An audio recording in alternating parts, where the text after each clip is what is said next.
Hi, this is Mrs. Johnson. This is MAT 223, Calculus 3. Let's do some more examples from section 9.1. Here's example 2.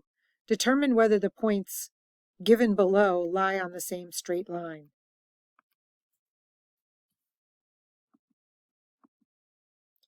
Recall that if points lie on the same straight line, the distance from A to B plus the distance from B to C must equal the distance from A to C. This is the betweenness property way back when we did Euclidean geometry years ago.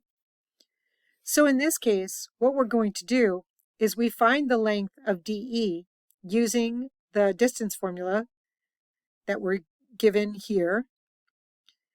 DE is radical 11. Then we find the distance from E to F.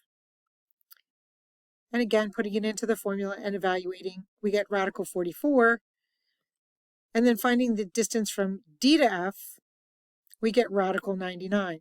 Now the distance from D to E plus the distance from E to F should equal the distance from D to F if these points all lie on the same straight line. So doing a little bit of arithmetic here, we know that radical 44 is 4 radical 11, which is 2 radical 11, right? So we know radical 11 plus 2 radical 11 will equal 3 radical 11. In other words, radical 11 plus radical 44 will equal radical 99. This shows and proves that the points lie on the same straight line.